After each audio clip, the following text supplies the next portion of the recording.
हाय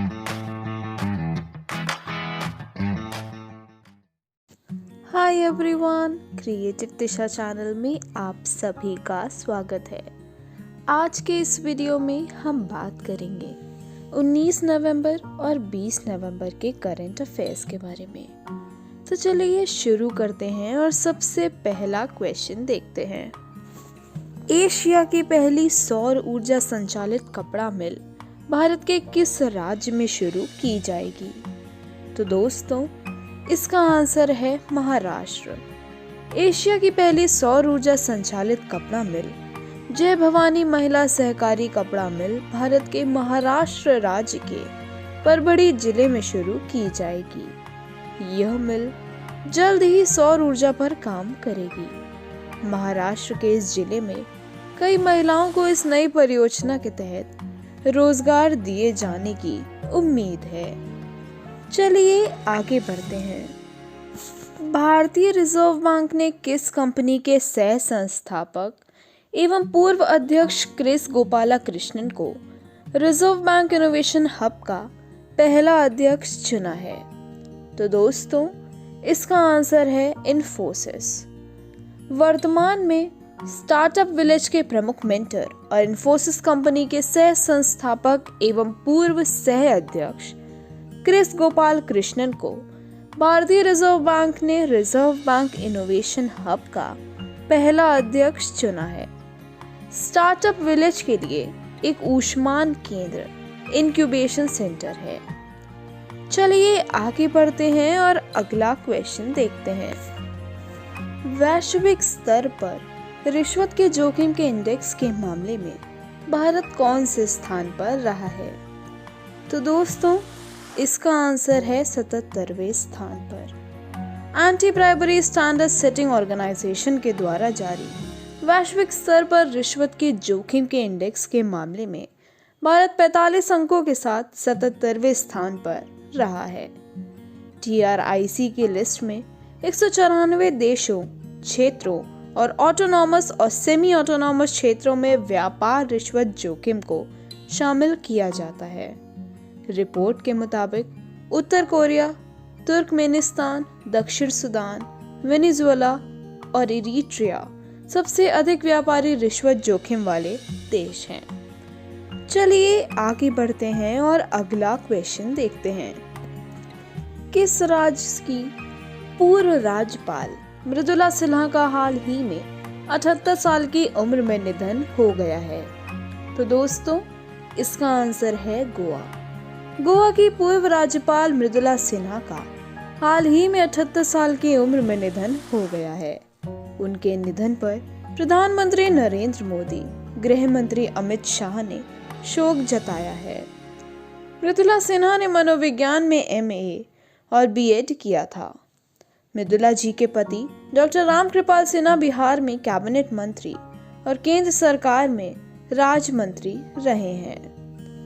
चलिए आगे बढ़ते हैं और अगला क्वेश्चन देखते हैं। म्यांमार की नेता आंग सान सू की किस पार्टी के सदस्य हैं जिस पार्टी ने म्यांमार आम चुनाव 2020 जीत लिया है? तो दोस्तों, इसका आंसर है national league for democracy party. Myanmar के नेता आंग सान सू की national league for democracy party की सदस्य हैं। इस पार्टी ने म्यांमार आम चुनाव 2020 को जीत लिया है। म्यांमार के केंद्रीय चुनाव आयोग ने national league for democracy party को विजेता घोषित किया है। NLD पार्टी ने 396 सीटें हासिल की हैं, जो कि वर्ष 2015 की 390 सीटों की तुलना में अधिक हैं। चलिए आगे बढ़ते हैं और अगला क्वेश्चन देखते हैं। 19 नवंबर को विश्व भर में कौन सा दिवस मनाया जाता है? तो दोस्तों, इसका आंसर है वर्ल्ड टॉयलेट डे। 19 नवंबर को विश्व भर में विश्व शौचालय दिवस मनाया जाता है। इस दिवस को मनाने का उद्देश्य विश्व के हर नागरिक को सुरक्षित और स्वच्छ शौचालय मुहैया कराना है। चलिए आगे बढ़ते हैं और अगला क्वेश्चन देखते हैं। केंद्र सरकार ने हाल ही में किन पक्षियों को बचाने के लिए पंचवर्षीय कार्य योजना शुरू की है? तो दोस्तों, इसका आंसर है गिद्धों।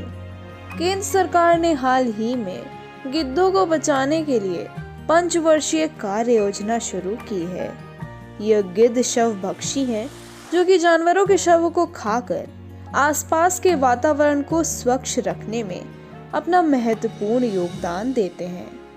गिद्ध विशेष सफाई करता होते हैं, इसीलिए ये ऐसे पशु शवों को जल्दी से निपटाने में महत्वपूर्ण भूमिका निभाते हैं जो लाखों कवक और रोगजनक बैक्टीरिया को पाल सकते हैं। आगे बढ़ते हुए अगला क्वेश्चन है, किस देश से भारतीय नौसेना को P-8 विमान मिला है जो कि भारतीय नौसेना के बेड़े में शामिल हो चुका है? तो दोस्तों, इसका आंसर है अमेरिका। अमेरिका से भारतीय नौसेना को P-8 विमान मिला है जो कि भारतीय नौसेना के बेड़े में शामिल हो चुका है। P-8 विमान एंटी सबमरीन एयरक्राफ्ट है जो दुश्मन की नौसेना पर निगरानी रखता है। P-8 विमान लंबी दूरी का एंटी सबमरीन एयरक्राफ्ट है। इसके भारतीय नौसेना में शामिल होने से हिंद महासागर में भारत की ताकत में 2 गुना इजाफा होगा। चलिए आगे बढ़ते हैं। भारतीय चुनाव आयोग ने किस एक्टर को पंजाब का स्टेट आइकन नियुक्त किया है? तो दोस्तों, इसका आंसर है सोनू सूद। भारतीय चुनाव आयोग ने बॉलीवुड एक्टर सोनू सूद को पंजाब का स्टेट आइकन नियुक्त किया है। साथ ही एक्टर सोनू सूद को हाल ही में लॉकडाउन में फंसे प्रवासी मजदूरों की मदद के लिए ADG special humanitarian action award से सम्मानित किया गया था। उन्होंने हिंदी, पंजाबी और दक्षिण भारतीय सिनेमा में काम किया है। चलिए आगे बढ़ते हैं। भारत और कजाकिस्तान ने अपने द्विपक्षीय सहयोग की समीक्षा की। भारत और कजाकिस्तान ने विदेश कार्यालय परामर्श के 7वें दौर में द्विपक्षीय सहयोग के अपने संपूर्ण सरगम की समीक्षा की है। दोनों पक्षों ने ऊर्जा, रक्षा, व्यापार, अंतरिक्ष आदि जैसे प्रमुख क्षेत्रों पर अपने द्विपक्षीय सहयोग की समीक्षा की है। कजाकिस्तान में उच्च प्रभाव सामुदायिक विकास परियोजनाओं के कार्यान्वयन के लिए भारतीय अनुदान सहायता पर दोनों देशों के बीच एक समझौता ज्ञापन पर हस्ताक्षर किए गए। दोनों देशों ने आपसी हित के मुद्दों पर अपने विचारों का आदान प्रदान किया और विभिन्न क्षेत्रों में सहयोग की पुष्टि की। चलिए आगे बढ़ते हैं। भारत के किस राज्य की पहली महिला सांसद और पुडुचेरी की पूर्व उपराज्यपाल चंद्रावती का हाल ही में निधन हो गया है? तो दोस्तों, इसका आंसर है हरियाणा। वर्ष 1977 में बनी हरियाणा राज्य की पहली महिला सांसद और पुडुचेरी की पूर्व उपराज्यपाल चंद्रावती का हाल ही में 92 साल की उम्र में निधन हो गया है। वे वर्ष 1954 में अविभाजित पंजाब के बधरा से विधायक बनी थी। साल 1990 में वे पुडुचेरी की उपराज्यपाल के रूप में चुनी भी गई थी। चलिए आगे बढ़ते हैं और अगला क्वेश्चन देखते हैं। सोलर पैनल से चलने वाली मोबाइल आयरन कार्ड बनाने के लिए किसे चिल्ड्रंस क्लाइमेट प्राइज से सम्मानित किया गया है? तो दोस्तों, इसका आंसर है 14 वर्षीय विनिशा उमा शंकर। स्कूल में 9वीं कक्षा में पढ़ने वाली 14 वर्षीय विनिशा उमा शंकर को सोलर पैनल से चलने वाली मोबाइल आयरन कार्ड बनाने के लिए चिल्ड्रंस क्लाइमेट प्राइज से सम्मानित किया गया है। उनका नाम 18 साल से कम उम्र के किशोरों को प्रधानमंत्री द्वारा सम्मानित किए जाने वाले राष्ट्रीय बाल शक्ति पुरस्कार 2021 के लिए भी चुना गया है।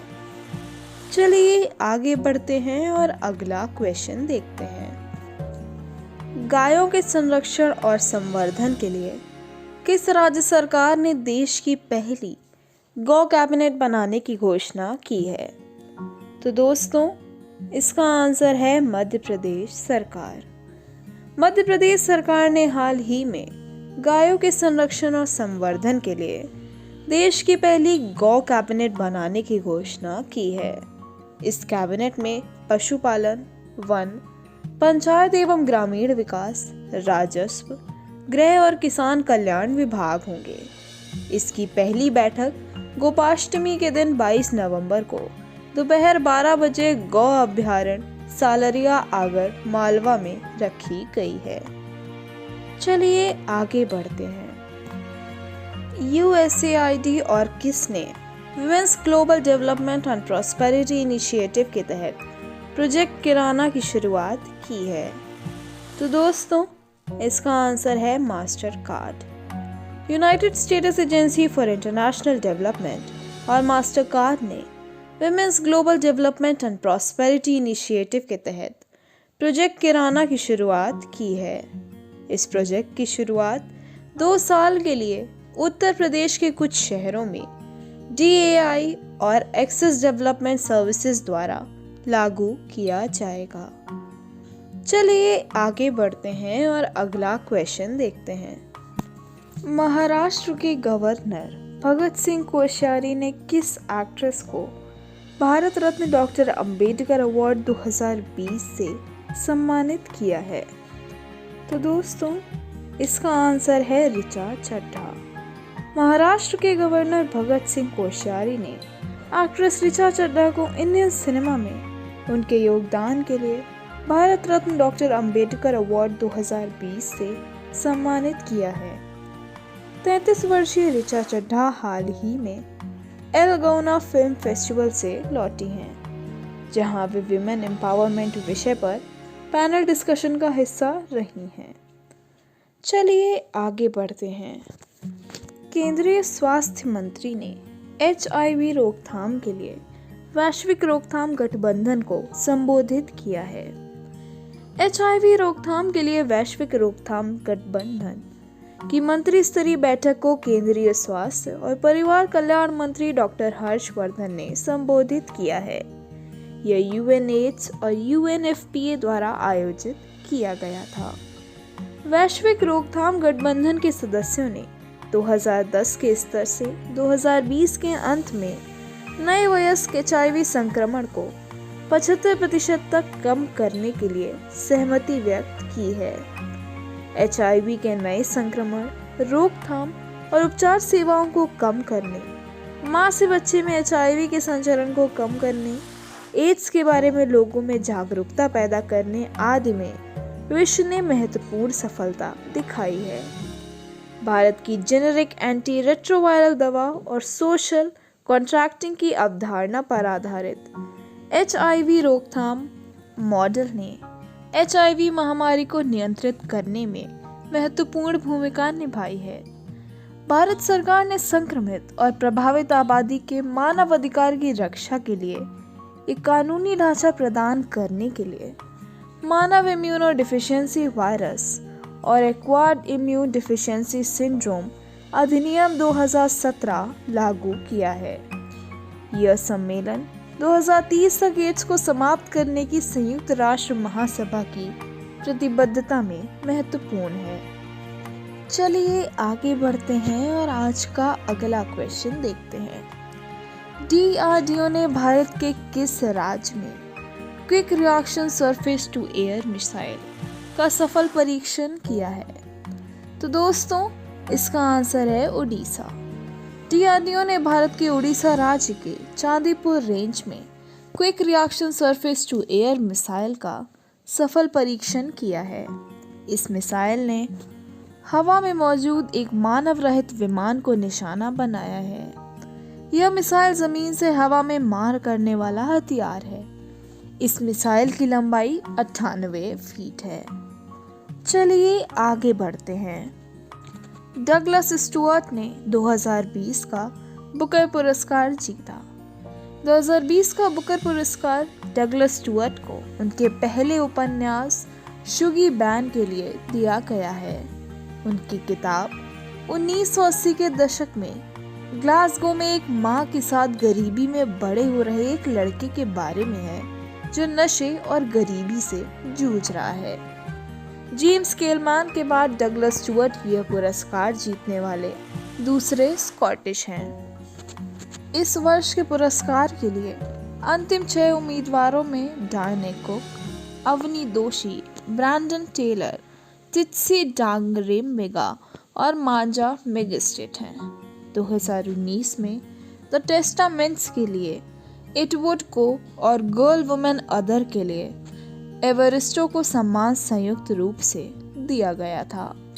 बात करें बुकर पुरस्कार की तो इसे 1969 में लॉन्च किया गया था। यह अंग्रेजी में लिखे गए सर्वश्रेष्ठ उपन्यास और यूके या आयरलैंड में प्रकाशित होने के लिए हर साल सम्मानित किया जाने वाला साहित्यिक पुरस्कार है। तो दोस्तों, आज की वीडियो में हमने बात करी 19 नवंबर और 20 नवंबर के करंट अफेयर्स के बारे में। तो आज के वीडियो में बस इतना ही। मिलते हैं अपने नेक्स्ट वीडियो में कुछ और जानकारी के साथ। धन्यवाद।